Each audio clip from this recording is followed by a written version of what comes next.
As you can probably tell by the little photo on my monitor, my face is now on the internet, which actually has been the case for quite some time, seeing as I've also been casting the competitive final scene over on PHL. A bit more. Busy takes down Gremlin. Lasagna takes down Busy. It is trading back and forth here. 20 seconds just about left on this box. That dome is not going to protect him. Busy coming in with the winch will get him knocked off of there. The res, or sorry, the steel's still going out there. Stu not going to get him. And look, there's my little photo in the video that the finals made about the major. Right there. But I've got some cool updates that I wanted to talk about, and I figured that this might be the easiest way to do it. As you know, I've been a bit of a finals gamer, and to cut to the chase, I've joined the esports organization Alliance as the coach for their finals team. If you don't know who Alliance is, they've got a long history in the competitive gaming and esports space, with just a few mentions being that they won TI3. Alliance wins! They win TI3! Their Apex Legends team is absolutely crushing it. They came in first in the 2024 Esports World Cup. And it's now their chance! LG are down as Alliance will do it! They've got a PUBG Mobile team, Naraka Bladepoint, FGC, creators. They've got a lot. And they just recently announced their finals team and me, somehow. The architect has logged on. Building. So today, I just want to talk about how I ended up in this situation and who the team is, because I'm sure many of you are wondering how this is now doing this. And generally, how cool the esports space is for the finals and why it means a lot to me and the other folks involved who enjoy being a part of it. But here's the condensed version that I can think of for my history. You know, I never had this vision of being a coach in this game, but rather, you know, based off my past experience, it sort of fell onto my plate. The short of it, I was challenger in League of Legends. Here's some land photos. Oh god, I was sweaty and gross. Ugh. I was one of the best Grid 2 players on the planet. I played Overwatch competitively pre-OWL against teams like NB and C9. I played Ring of Elysium competitively, including in their World Championship in 2019. I played Super People competitively and was one of the best solo players in the game, and a bunch of other little accolades here and there, and a lot of that was also coaching. When my time was up as a player, it only made sense for me to help teams improve and get better and use my experience in a different format, and so I tried doing that. So that brings us here. You know, while I competed in some finals events, I never really dove head on, and to me, with the major and some of the other larger things coming up, it made more sense for me to put that time into coaching and help an already established team improve and really help them just make that bigger step up and try to win things. Because having to build an entirely new team, find time to practice, gel, figure out play styles, scrim other teams, and everything before the major realistically was a stretch. But after I started putting the word out and talking to some teams about, hey, I'm having this idea about coaching, Alliance hit me up and we got to talking, and it was very obvious right away that we had very similar ideas for what we wanted with the team, right? It's like, I'm not telling these guys how to play the game. At the highest level, your aim is only gonna get you so far, but it's how you think about the game, your macro, your decision making, your team play. That's what really is gonna set you apart, at least on the global stage, and really just in general. I think there's some times in ranked or whatever, sure, maybe you can just outgun somebody and that'll win you the match. But at the highest level in competitive for anything, it really is about how you play as a team and how you synergize and just think of things a little different. That's going to set you apart from the rest.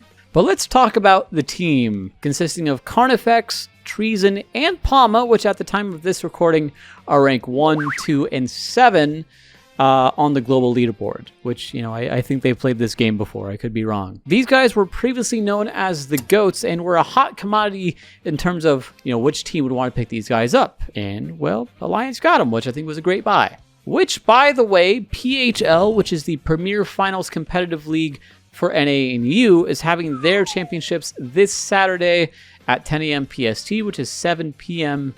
CEST, which is CEST, where us and the other best teams in NA and U are competing to see who is currently the best team across those two regions at the time. But I genuinely believe that these guys have what it takes to win the major and anything that's kind of in front of them. Because as we talked about, at the highest level, your aim only gets you so far, but the way that these guys play together and how smart they are and how much they just gel together and how much they adapt, I think is really hard to do in a game like the finals. You have some plays that you can do, but your biggest thing in this game is building fundamentals that can carry you over between different locations, different maps, different situations. When something happens, you know exactly what to do in that scenario. So I think there's a lot in the finals that sets it apart in ways that doesn't translate from other games, right? Again, the smoke lineups in CS, you don't have this same map over and over. It's always completely different because of the destruction and the dynamic, elements that are present in each match. So a lot of it is just, again, building fundamentals and helping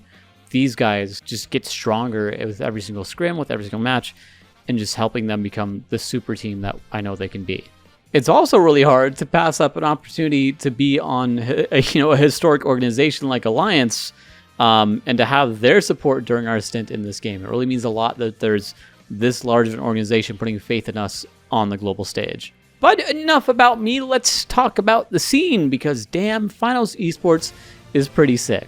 They're going to be able to take control, but no! It's always Hungry giving it for the third party. Thanks to the goals to the third party, but Carnifex here to wreak havoc if he kills Velo. They've done it again! ASU taken down. Norton comes in, but of course it's too late. Finds two, in fact. Takes it back to a 1 versus 1. How has he done that? Stick a res, though. Will he do so? Yes, he does, and he loses his life for it. Norton! Smoke, can anybody find him? He's been tagged, so they're going to see his outline, but he's holding it. He sticks it. They still need kills. They're 2 kills away from being in second place. The steal is here. Bimo, can he hold on to this? He wants that first place. He's still alive. He gets it. Got it. Still there. There's still time to retake this. The Scallywags, it's their turn to go for the steal again. They're fending off all covers. They actually get the steal. Oh my God, they got it. Loses this, and the Scallywags get first. In case you haven't heard, Embark is partnering with various esports organizations. I believe Rob leaked its 9 so far, with the confirmed teams being Alliance, Space Station Gaming, Envy, and Pulsar, with each team getting in-game bundles that you can buy to support the teams. While I have seen ours and it is sick, I don't want to spoil it because I don't want to get fired, so let's not do that. But to see a company whose first foray into the competitive space, and they're already putting out content like this that people can go and support and purchase, it's so proactive and engaging than practically any other game I can think of. Again, this early, this is the first big tournament, and they're going this hard on all of it. It's awesome. I'm a big fan. I'm going to use PHL as the main talking point.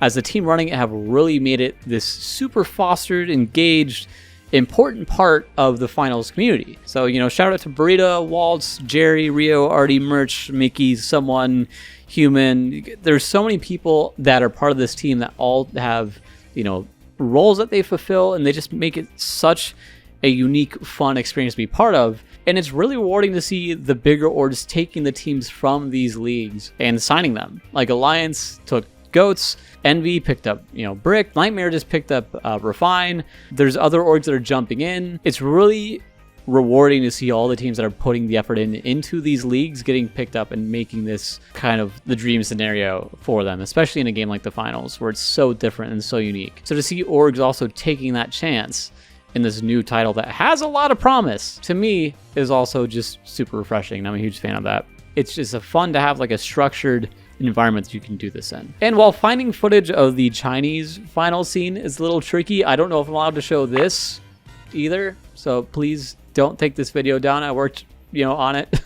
Korea, on the other hand, regularly posts theirs on the finals official Korean YouTube channel. So this league also, it's pretty unique where it uses a ban system for specializations, gadgets, and weapons, which in a sense, I'm kind of in favor for from a pro scene POV. I do think there needs to be some tweaks. I don't know if there's enough specializations in the game to really warrant banning specs at this time. Again, happy to try and throw out some ideas, but that is just what they do in the Korean League. So that's what they do.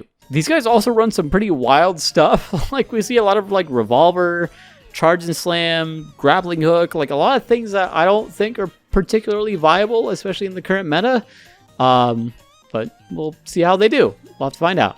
But generally for anyone looking to improve their game sense or just to check out competitive finals, I sincerely recommend you take a look at some sort of competitive scene in the finals to get a sense of how these guys play. The teams competing in these leagues are likely going to be the ones who qualify for the major and probably win the whole thing because of the practice they've put in and just the routine in this structured environment. Also, one last thing before I wrap up. I know I've been yapping. I'm now doing a new video series, yes, a series, where I want to help you guys improve at the game. If you've got a clip that you want reviewed, head on over to my Discord if you're not there already and go to the Coach Submissions channel and drop your vidya.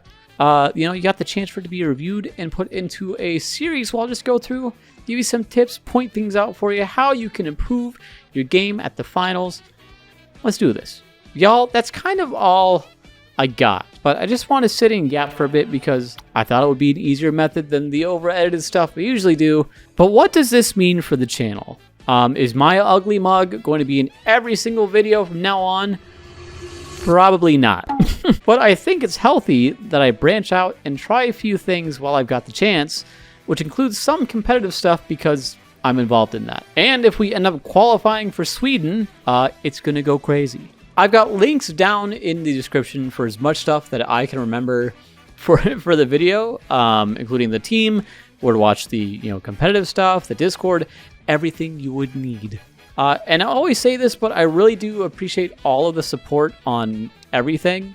On top of me doing work and family stuff and coaching, content isn't the easiest thing and the fastest thing in the world for me to put out. But everyone that keeps stopping by, you make it all worth it. Anyway, guys, thank you so much for watching me yap. Again, I'm part of the team now. Stoked to be here. We're going to do some really cool stuff. But anyway, I'll see you in the next one. Subscribe, like, whatever. I don't know. Bye-bye.